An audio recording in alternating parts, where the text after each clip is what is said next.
दिनैनि जोंनि फैगौ जि उपनिर्बासन बे निर्बासनखौ जोङो बे बाराव एसे बेथिक्रम हिसाबै लादों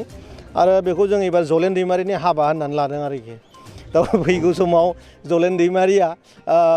बे जोंनि आसामनि बिथोरावनो बांसिन भट जोङो मोनसे लानायनि बिथांनि इलेक्सनजोंनो जोंबो मोनसे एक्सारसाइज जिहेतु जोङो बिटिआरनि इएम गासिबो दङ आरो स्टेट लेभेलनिफ्रायबो गोबां मिनिस्टारफ्रा जोंजों जगदान होगासिनो दङ एखेलेगेनो खामानि मावगासिनो दङ बेखायनो आं बुंदों एबार बे बाराव जोङो 1 लाखनिबो बारा भट लानानै तामुलपुर समस्तिखौ जों आसामनि बिथोरावनो बांसिन भट लानाय बे मोनसे रेकर्डखौ बानायनो थांगासिनो दङ बेखायनो जों बिराद खुसि आरोखि जों बेयाव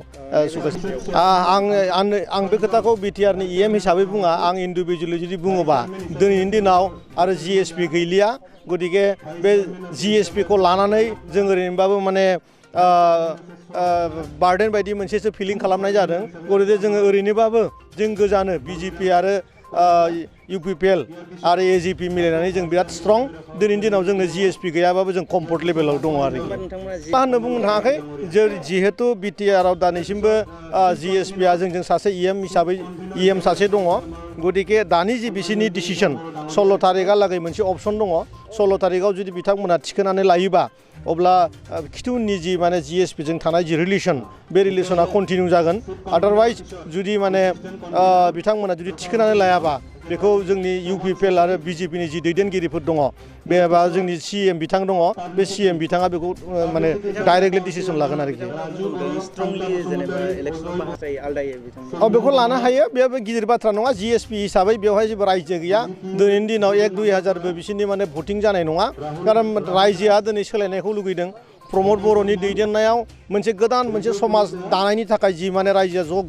ज' जाजाय जादों बेवहाय बयबो बोलो होफादों प्रमद बर'नि साननाय हनायखौ मोगथां महर होनो थाखाय बिटिआरनि गासैबो रायजोआनो दिनै माने ज' जानानै दं आरोखि मिनिथाव बाथ्रा बिजेपि आरो इउपिपिएल जों बिदा फंबाय न'खरसे जानानै जों संसार खुंगासिनो दङ आरो बेवहाय बेबायदि बेक्तिगत लाबालाबनि थाखाय गावनि राजनितिक स्वार्थनि थाखाय बेबायदि गोदाव सोराव खोथाखौ बुंनायाथ' बे गोरलै बाथ्रा जि हक जों बेखौ खोनासंनोबो लुगैया जों बिजेपि आरो इउपिपिएल जों बिदा फंबाय रोखोमनि जोङो स्टेटआवबो आरो जोङो बिटिसिआवबो जों रायजो खुंगासिनो दङ जोंहा जेबो दाउट गैलायलाया आरो बे जिएसपि गैयाबाबो जोङो बिराद कम्फर्ट लेभेलाव दङ जों आदारवाइज दहायनो बुंखाबाय आं जोंनि थाखाय बार्डेनसो बियो मा होनदों सरि औ बे इमानुल मुसाहारिया आसलते व्यक्तिगत केन्डिडेट मोनसे राजनितिकनि खोथा बुंगासिनो दङ बेवहाय बेहा आसलते दिनै नोंथांमोना बिथांखौ मानो एथ'राब माने मिडियायाव माने रायलायथावथाव बादि बानायदों आंथ' मालाबा सन्देह जायो मिडियायासो बिथांखौ हाइलाइट खालामदों नामा खारन व्यक्तिगत हिसाबै बिथाङा जेबोआनो माने बे तामुलपुर ओनसोलाव जेबोआनो गैया सासेल' मानसि सिंगोलल' मानसि आरो बे सिंगोल मानसिखौ लानानै दिनै 2 लाखनिबो बारा सोद्रोमाफोर जोंनि तामुलपुराव दङ बे गासिबो बिनि खोथाखौ रायलायनांगौ मानसि नङा आरो बिथाङा बिराद सेल्फिश इन्डिभिजुवेल माने गावनि लाबालाबनि थाखाय न' बिल्डिं बानायनायनि थाखाय गुवाहाटियाव हा बायनो थाखाय बिनि थाखाय बिथाङा राजनितिखौ बाहायबोगासिनो दङ हागौबा आरोबाव बे बाराव बिथाङा दिल्लीयाव फ्लेट लानो हायो नामा बिनि थाखाय तामुलपुरनि रायजोफोरखौ खनसे थगायबावनो हायो नामा बिनि सोलो बानायगासिनो दङ ओंखायनो बेफोरबायदि आल्टु फाल्टु खोथाफोरखौ बखिगासिनो दङ आरोखि दा नंखाय बेबायदि दिनैसिमबो सोरबाया राजनितिक लाबालाबनि थाखाय बुंनो हागौ खिन्थु जोंनि जि इउपिपिएल कर्मिफोर दङ बे जोंनि जे इउपिपिएल बे गोदोनि दिनैनिफ्राय 17 बोसोर आगोलनिफ्रायनो माने जेबो मोननो लुगैया गारा समाज दानायनि नामाव लोगो होबोखानाय मोनसे दल पिसिडिआरनिफ्राय लानानै दिनै इउपिपिएल गतिके बे बाराव मोननायखौ लानानै जोंनि संगठनाव जोंनि इउपिपिएल दोलोआव मोननाय मोनिखौ लानानै बे रायलायनायाव फेक्टरानो नङा खारन जों समाजखौ सिबिनो फैदों समाजखान्थिखौ जोङो गोदान महर होनो नागिरदों बेयाव गावनि उदैनि माइरं बा सोरबा माने न' बिल्डिं लुनाय बा माने दखान गारि मथर लानाय बेफोरबायदि खोथाजों इउपिपिएल दोलोआव जेबो जायगा गैया आरोखि बेफोर नंखाय बेफोरबायदि खोथाया एकदम माने नंखाय दिनै जोङो दङ जोङो गावनि जि माने केपेबल बे हिसाबै जों बिथांनिफ्राय टिकेट मोननो हादों आरो बहुत मानसि दङ दिनै जिरन बिथां दङ गोदोनिफ्रायनो समाज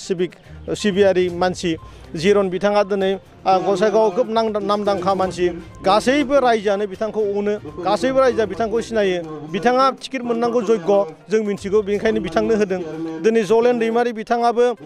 बेसेबांबा गोबार समनिफ्रायनो रायजोखौ अनबोनाय रायजोनि समाजनि खामानि मावबोगासिनो दङ बिथाङा दिनै प्रमद बर' बिथाङा दिनै बिथांखौ बबेनिफ्रायबा थिखोना लाबोनानै गावनि पार्सनेल बेनिफिटनि थाखाय दिनै जलेन दैमारिनो टिकेट होआखै जलेन दैमारिखौ तामुलपुरनि गासैबो रायजोआनो मिथिखागौ बिथाङा समाजजों थाफाग्रा सासे सुबुं होननानै गतिके बेयावहाय रायजोआ रोखा हमनो हाखायो जे प्रमद बर' बिथाङा सोर मानसिखौ दिनै टिकेट होदों आरोखि दिनैनि दिनाव इउपिपिएलआ गोबां रोखोमनि खामानि नुथायाव गोबां मावनो हायाखैबाबो दिनै एसे बांग्रिं बायदि मोनसे खामानि जानो थांगासिनो दङ दिनैसिम बिटिसि सरकारा लाफेरनो हायि मोनसे डिसिसन जायखौ जोङो 2,000 कोटि थाखा बाहायनानै अमानि फार्मिं मोनसे जोङो पिक मिशन लादों दिनै 200 crore फैसा लागायनानै गटारि फार्म लादों बेनो बयनिसायबो देरसिन आसनि बिनि आगोलाव न'खर फोजौनायनि नामाव न'खर फोथांनायनि नामाव बिटिसिआ 17 बोसोर जालांबाय रावबो खिन्थु खामानि मावामोन बे मोनसे खामानियानो थांनाय 17 बोसोर मावनायनि सायाव जानानै दङ आरो आं बाखिखौ बुंबावथ'ला आरोखि फिसारि डिपार्टमेन्टआव जोङो न' फिसारि जावना होनानै जोंनि जे माने रायजो राजाफोर दङ बे रायजो राजाफोरखौ आर्थिक भाबै साबलम्बी खालामनो थाखाय सुबिदा होनो थांगासिनो दङ जोंनो प्रधान मन्त्रि मत्स्य योजना होननाय मोनसे मिशननि दारा जोङो रायजो राजाफोरखौ जोङो ना फिसिनानै साबलम्बी खालामनो सुबिदा होनो थांगासिनो दङ जोङो ना फिसिग्राफोरखौ बाय मटर साइकेल उइथ आइसक्रिम होनो आइस बक्स होनो थांगासिनो दङ आरो 1000 साइकेल उइथ माने केरियार माने खिथु उनावहाय ना लाग्रा मोनसे बाकस जोङो माने बानायनानै मेकानिकेल बानायनानै जोङो जोंनि ना फिसिग्रा जि माने बिटिसिनि रायजोफोर दं बिसोरनो होनो थांगासिनो दङ बे बावैनो नभेम्बर मासावनो मोनगोन आरो अलरेडि जोंनि सरकारनिफ्राय जोङो फिसारि डिपार्टमेन्टखौबो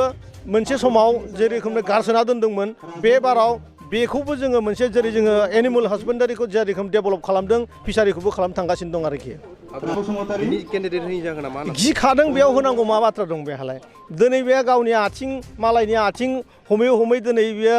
गावनि दायखौ दोनखुमानो थांगासिनो दङ प्रमद बर'नाव बहुतबार आथिं हमफैबाय आनटिल जोंखौ सिन्थाय आथिं हमदों आंखौ सिन्थाय बहुतबार फन खालामदों आरो इउपिपिएलआव माने गावखौ जगदान खालामनांगौ होननानै बुंगासिनो दङ दा गतिके बे बारावलाय आरो जों बिथांखौ सुबिदा होआ बिथांखौ जों जेलाव हरनो थाखाय जों लाहार फाहार खालामगासिनो दङ आरो बिराद थाबैनो जों बिथांखौ जेलाव फाथायहरगोन बे एकदम निश्चित आरोखि जोंखौ दिनैहालागै जेब्लानिफ्राय बिटिआर सरकार गठन खालामदों बिनि उनावनो प्रमदजों खमियाव खेबबा 5 टाइम रायलायदों आरो जोंनि लेभेलाव 2 टाइम्स अलरेडि रायलायदों बिथाङा इउपिपिएलआव साबमिसन जानो थाखाय बहुतबार बुंगासिनो दङ खिन्थु जोंनिफ्राय न' जोंनाव जेबो शब्द गैया न'